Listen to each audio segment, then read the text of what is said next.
17 de julio de 1966 se cumplen 90 años del estallido bueno, de la Guerra Civil Española, pero es verdad que se produjo el golpe de Estado en el norte de África, en Melilla, y a partir de ahí, al día siguiente, se extendió por el resto del territorio español. Bueno, pues al final fue uno de los conflictos más sangrientos, cruentos, de los que todo el mundo debería comprender para evitar cualquier conflicto civil en el futuro en nuestro país, debido a que España ha sido propenso a tener varios conflictos civiles entre monarquías, y el primer conflicto fue en la época de la Edad Media, Pedro I y Enrique II de Trastámara, Pedro I el Cruel, una guerra civil que acabó además con la subida al trono de los Trastámara, otro conflicto entre Juana la Beltraneja y su tía Isabel la Católica, Isabel I, hermanastra de Enrique IV, que la había nombrado en su momento el propio Enrique IV sucesora, pero finalmente su hija o sobrina también quiso adquirir los derechos al trono de la corona castellana. La guerra de sucesión española que se produjo tras la muerte de Carlos de Austria, Carlos II, que había nombrado primeramente a una figura dentro de la dinastía Habsburgo, finalmente nombró, porque murió antes que él, a Felipe d'Anjou, y Felipe d'Anjou se enfrentó al archiduque Carlos, que se convirtió más tarde en emperador del imperio, bueno, sí, del Sacro Imperio, Chuque Carlos, que fue Carlos VI. Y bueno, pues se instauró una nueva dinastía, luego un conflicto civil en la Guerra de la Independencia con algunos, aunque en realidad es como una invasión francesa. Y luego, por último, las tres guerras carlistas, guerras civiles entre isabelinos y los partidarios de Carlos María Isidro de Borbón, que luego, bueno, pues, denominamos los hijos, los nietos, que estuvieron luchando. Y bueno, por último, la peor guerra que ha sido la Guerra Civil Española, o el peor conflicto que hemos tenido en nuestra historia reciente, que se cumplen hoy 90 años de aquel conflicto que deberíamos de estudiar, comprender y no volver a repetir, como he dicho, porque si no, la política es muy lastre a veces y muy peligrosa porque es lo que da lugar a la crispación entre los ciudadanos. Antes del estallido de la Guerra Civil Española, España ya tenía muchos problemas. En 1898 habíamos perdido las últimas colonias del ultramar, Cuba, Puerto Rico en América, Filipinas y las Islas Guam en el Pacífico en Asia. 1902, bueno, la reina regente María Cristina de Habsburgo pues, vivió el problema de la crisis política, económica y social en nuestro país y apareció la Edad de Plata, la generación del 98, la generación del 14 o el novecentismo y por último la generación del 27. Con 16 años, Alfonso XIII fue nombrado ya monarca, pero claro, la situación venía ya de la herencia de su padre.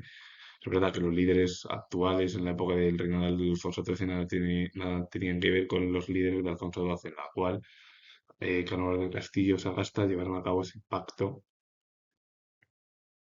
eh, del parto con el objetivo de, a la muerte o cuando murió Alfonso XII, iban a evitar cualquier conflicto civil como había surgido durante el reinado de su madre, la Primera República, el reinado de Amadeo I de Saboya, en la cual, bueno, pues surgió el realismo, querían imponer el absolutismo en España tras la muerte de Fernando VII.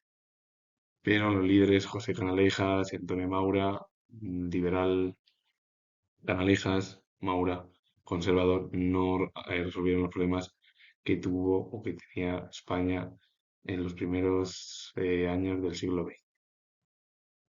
También la crisis de 1917 que vino precedida por la inflación, los problemas sociales, el estallido de la Primera Guerra Mundial en la cual España no participó como algunos de otros de los países europeos. El desastre de Anual, que fue un desastre en la cual, bueno, pues, militares, gente civil criticó a la monarquía. Finalmente, Miguel I de Rivera dio un golpe de Estado en 1923, en septiembre, y este tuvo el apoyo de la monarquía. Alfonso XIII le nombró dictador durante 7 años. El primer directorio militar fue donde se gobernó exclusivamente con militares, suspendió la Constitución de 1876, la que se promulgó en la época del último tercio del siglo XIX con Cánovas de Castilla y Sagasta y el monarca Alfonso XII. Es verdad que pacificó Marruecos, pero sigue habiendo problemas. Y el territorio civil incorporó ya políticos profesionales, impulsó grandes obras públicas y creó un partido único que se denominó Unión Patriótica para institucionalizar el régimen. En enero de 1930, un año antes de la crisis de 1929, el conocido como crack del 29, provocó una crisis mundial y con ello se bueno, arrastró a la dictadura militar de Primo de Rivera, que tuvo que marcharse en enero de 1930. También hubo una otra figura importante como el conde de Romanones. A Dato lo asesinaron, por ejemplo, también otro político español en aquel periodo de los primeros, bueno, primer tercio del siglo XX, que fue casi un desastre y España era un país agrícola comparado con el resto de Europa. Pero la caída de la dictadura de Primo de Rivera no solucionó en esos años, antes del nacimiento de la Segunda República Española, mm, con los problemas que tenía el país. Primero porque la dicta blanda fue nombrada por Alfonso, bueno, Alfonso XIII nombró al general Berenguer hasta su dimisión en 1961, luego más tarde se nombró al almirante Aznar, que convocó elecciones para primavera, para el día 14 de abril de 1961, que eran elecciones municipales. Es verdad que ganaron los monárquicos con el apoyo sobre todo de las zonas rurales con respecto a las capitales de provincia o las urbes, pero es verdad que las ciudades urbanas, Madrid, Barcelona, las más importantes, tuvieron un papel importante en el régimen republicano. Entonces, el objetivo al final fue el exilio del monarca Alfonso XIII y se instauró la Segunda República en España. El nuevo régimen bueno, el nuevo régimen intentó realizar una serie de reformas. La primera fue la convocatoria de elecciones generales para el 28 de junio de 1961. A través del gobierno provisional ganaron los socialistas liderados por Manuel Azaña, que bueno, ganaron los socialistas, pero es verdad que no estaba Manuel Azaña porque Manuel Azaña estaba en otro partido. Pero los socialistas se unieron con los partidos republicanos, de izquierdas, todo, y nombraron finalmente a presidente del gobierno, presidente o primer ministro, a Manuel Azaña. A Alcalá Zamora lo nombraron jefe de Estado y el bienio progresista comenzaron las reformas políticas, educativas, sociales, económicas y militares, también el derecho al divorcio, el matrimonio civil, no religioso ya, como venía de atrás. Se promulgó la penúltima constitución de la historia de España, como fue la constitución de 1961, que se promulgó el 9 de diciembre de 1931. Sanjurjo, el general Sanjurjo dio un golpe de Estado en 1962, un intento de golpe de Estado, bueno, fue encarcelado, le encarcelaron por ello, aunque luego es verdad que viene de derechas, o sea, lo explico, realizó todo lo contrario. Se produjo también la autonomía de Cataluña con la aprobación del Estatuto de Nuria en 1932, la creación de la Generalitat. En la localidad de Casas Viejas, en Cádiz, hubo un levantamiento campesino en enero de 1933 que se saldó con varios muertos. Los anarquistas protagonizaron levantamientos y ocupaciones de fincas, descontentos por la lentitud en la aplicación de la reforma agraria. Bueno, el radicalismo empezó a surgir, la gente ya estaba radicalizada, tanto de la izquierda como la derecha, que dio lugar a que 2 años más tarde se celebrasen nuevos comicios en 1933. La CEDA fue el que obtuvo el triunfo, que la lideró Gil Robles, que era la Conferencia Española de Derechas Autónomas, y finalmente quien se convirtió en presidente del gobierno fue Alejandro Lerroux. Con el triunfo de la derecha republicana se escarceló a Sanjurjo y a muchos miembros que habían sido encarcelados durante el periodo del bienio progresista o de izquierdas, que fue el bienio hazañista, como se le conoce. El primer problema que tuvo la derecha republicana fue el estallido de la Revolución de Asturias en 1934, donde las organizaciones obreras ocuparon las cuenca minera. Pero el general Franco, que lo llamaron por parte del gobierno, lo enviaron allí, aplastó la revuelta. En Cataluña, que se había convertido en la Generalitat durante el bienio hazañista, como se convirtió además el gobierno autonómico, se sumó a la insurrección y Lluís Companys proclamó la República Catalana dentro de la propia Segunda República. Algo muy similar a lo que han hecho algunos de los líderes políticos en la actualidad, por ejemplo. Tras el fracaso del movimiento, la Generalitat fue disuelta y todos los líderes del gobierno autonómico de Cataluña fueron encarcelados. Y bueno, más tarde también hubo enfrentamientos dentro del propio gobierno de derechas, la corrupción del Partido Radical. puso fin al gobierno de coalición y en febrero de 1936 se volvieron a convocar elecciones. En febrero de 1936 se convocaron de nuevo elecciones durante la Segunda República. El Frente Popular obtuvo el triunfo en los comicios, ahí estaban, bueno, pues, comunistas, socialistas, republicanos, independentistas, todos.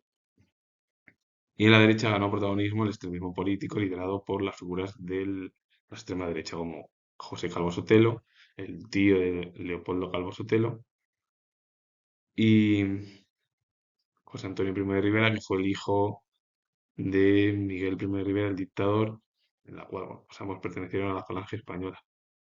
Por cierto, José Calvo Sotelo fue político ultraderechista. Estuvo durante el gabinete del directorio civil de Primo de Rivera, el dictador, en el segundo periodo. Él fue ministro de Hacienda en aquel momento. En 1925 le nombraron.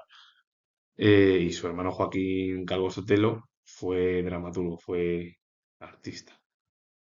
Em, a partir de ahí, su padre, que había sido dictador, su hijo ya se había acercado a los postulados extremistas. Estuvo gobernando 7 años con el beneplácito del monarca Alfonso XIII, Miguel I de Rivera, y bueno, el triunfo de la izquierda en aquellas elecciones fue ajustado con respecto a la derecha, pero también hay que decir que el bloque de la derecha iba separado como pasó en 1930.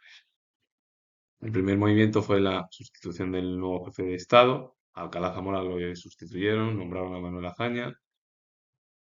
La crispación en la calle fue en aumento, la oleada de huelgas, la quema de iglesias, el enfrentamiento entre falangistas y militares de los militares pertenecían a las organizaciones obreras de izquierdas. Por su parte, algunos militares dirigidos por Mola aprovecharon la situación bueno, planearon conspirar contra la Segunda República para derrocarla. Finalmente, el 12 de julio de 1936, que es lo que provocó ya el estallido de la mecha, fue que pistoleros de la derecha asesinaron al teniente Castillo, que era un hombre de izquierdas y era del gobierno, más o menos era un militar que estaba cercano, y al día siguiente, el 13 de julio de 1936, grupos de izquierdas asesinaron al político ultraderechista Calvo Sotelo. Este acontecimiento precipitó la sublevación de las tropas españolas en el norte de África, el 17 de julio, que fue en Melilla, toda esa zona, que las dirigió Franco, como general. La Guerra Civil Española fue un conflicto bélico entre familiares y estalló el 17 de julio de 1936 en Melilla y finalizó el 1 de abril de 1939 con la entrada de las tropas franquistas en la. Se originó tras el fracaso parcial de un golpe de estado militar, en realidad, aunque en realidad el objetivo del régimen de los sublevados era rebelarse y planear una conspiración para quitar o eliminar a la Segunda República Española. Es verdad que la República tampoco era un régimen democrático, hay que decirlo, pero lo que quería imponer Franco tampoco. Y el general Franco tuvo un intento de asesinato antes del estallido de la Guerra Civil por 4 anarquistas, y destacó una de ellas, una mujer. Finalmente fracasó, no sabe muy bien si él lo alertó a la guardia, si la guardia le alertó a Franco, no se sabe muy bien y no está muy claro. Y el bando sublevado nacional, que lo lideró el general Franco, defendía un régimen autoritario de extrema derecha apoyado por los principales terratenientes, la Iglesia, el ejército. Pero es que también se unieron a este bando los monárquicos, los carlistas, la burguesía, y en el exterior tuvo el apoyo de dos potencias que eran bueno, cercanas en ideología, como fue Alemania o Italia, es decir, liderada por Hitler Alemania y Mussolini, que estaba gobernando como dictador ambos en Italia. Si el bando sublevado quería imponer un régimen de extrema derecha, similar al que se impuso con la dictadura de Primo de Rivera, o lo que había en Italia con Mussolini, o Hitler, o con otras figuras de Austria, por ejemplo, Dollfuss, entre ellas, o Metaxás, o de la dictadura rusa, liderada por Salazar. El bando republicano estuvo liderado por el gobierno republicano y defendieron un régimen de extrema izquierda muy parecido al que querían imponer en la Unión Soviética, casi igual, porque la Unión Soviética nació en 1922, y además que veían los postulados soviéticos como correctos para la Segunda República.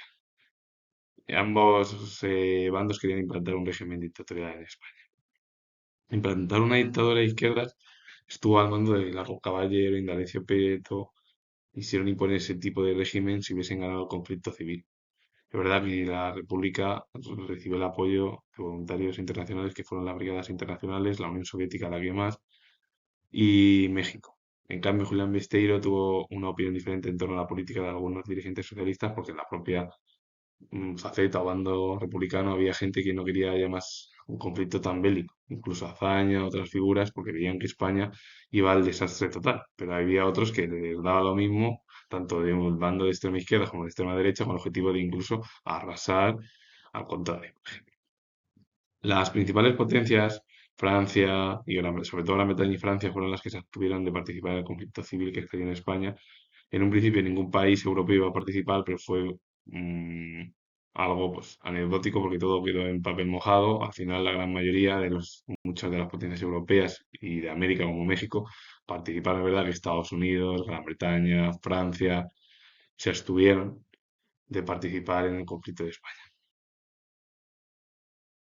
El 1 de abril de 1939 finalizó el conflicto y las tropas franquistas entraron en la capital. Muchos intelectuales se marcharon de España por la ideología que tenían de izquierda: Rafael Alberti, María Teresa de León, María Zambrano, Rosa Chacel, Ramón J. Sender, Francisco Ayala, Mas Out, Duro Barea, Segundo Serrano Poncela, Manuel Machado, Pedro Salinas, Luis Cernuda, Alejandro Gasona, entre otros principales. Otros intelectuales fueron asesinados, como fue el caso del poeta Federico García Lorca. Otros de ellos se tuvieron que quedar en Madrid, como Vicente Alexandre, Jorge Guillén, Gerardo Diego y Damas Alonso, o incluso en España, políticos como Alcalá Zamora, Santiago Carrillo, Azaña y Josep Tarradellas se tuvieron que marchar. Las que estuvieron vivos regresaron y los que no, pues habían fallecido fuera de suelo español. A partir de ahí, la dictadura finalizó con la muerte de Franco, aunque se dijo que pudo haber muerto no el día 20, sino el 19. Pero ha quedado anecdótico como el 20N, pues como fecha importante en el ámbito histórico. Y el 1 de abril de 1939 finalizó el conflicto, las tropas franquistas entraron en la capital, lideradas por Franco. A partir de ese momento se implantó un régimen dictatorial férreo en España.